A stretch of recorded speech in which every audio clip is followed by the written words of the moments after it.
agi ko sa ilang nga ano nga dryer, nakita kong balanghoy. Siyempre gusto ko magtanong balanghoy, ano ako nga kung pwede mamimbro. Tapos din ni isang teknisyan niya, pwede man mamimbro. Ang requirement na, ano tong ano ko ang requirement asa nang mimbro ako sa ila. Siyempre kulang sa financing. Kung isa magod tong una mapilyor ka, sunod wala ka na i-finance. Tapos may co-op, nag-offer ang co-op na kung pwede magpamimbro. Siyempre maka ano naman ako ka financing, maka-save sila, nag-finance sila. Ay ako nga ano tabang kay pas nang wala ako i-finance. Siyempre mag sila mag-finance. Siyempre kung may kwarta ako ano ko lang divert ko sa iban nga ano. Kay may aral mag-financing co-op. Ako matabang co-op. Actually, the business plan formulation started as early as 2014. Pero nag-start talaga yung implementation natin na-approve December 2015. Nagka-NOL 2 na tayo. And then yung release of funds nag-start in 2016. For this PRDP project, the total project cost is 39.4 million. So 5 cluster kami dito. It's Polo SN as the lead cluster. Tapos member natin yung SRMTC in Surala, San Jose in Banga.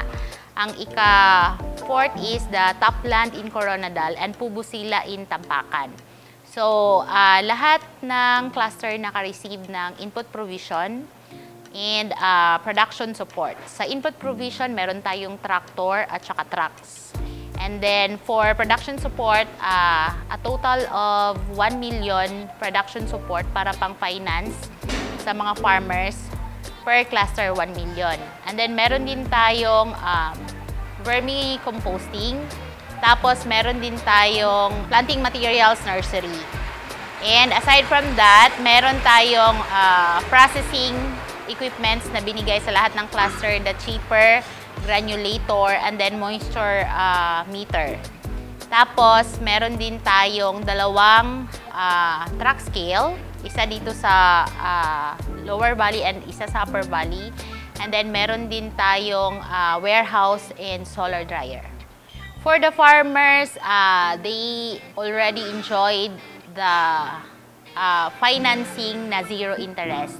Meron lang konting charges ang co-op sa side ng admin kasi meron tayong naka-assign na mga technician na nag-a-assist in terms of technology para ma-ensure yung productivity.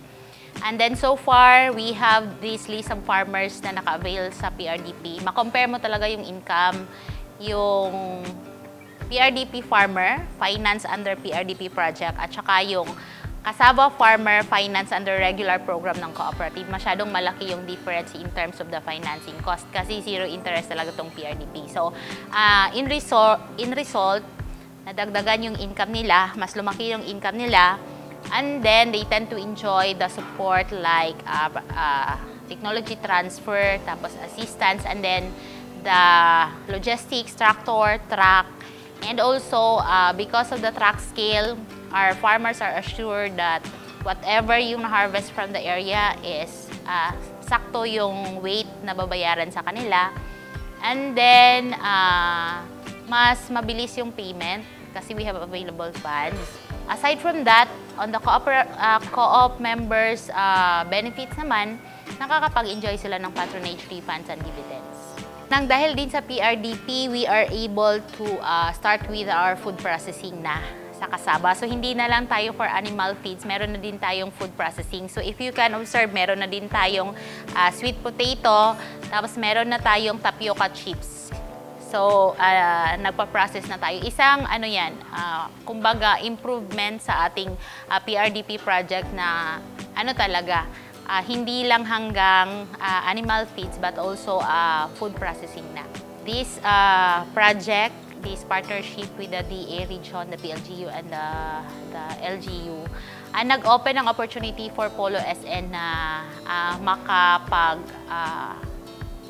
partner with other government agency like the PhilFida, like the BSU, na-open din kami ng partnership doon.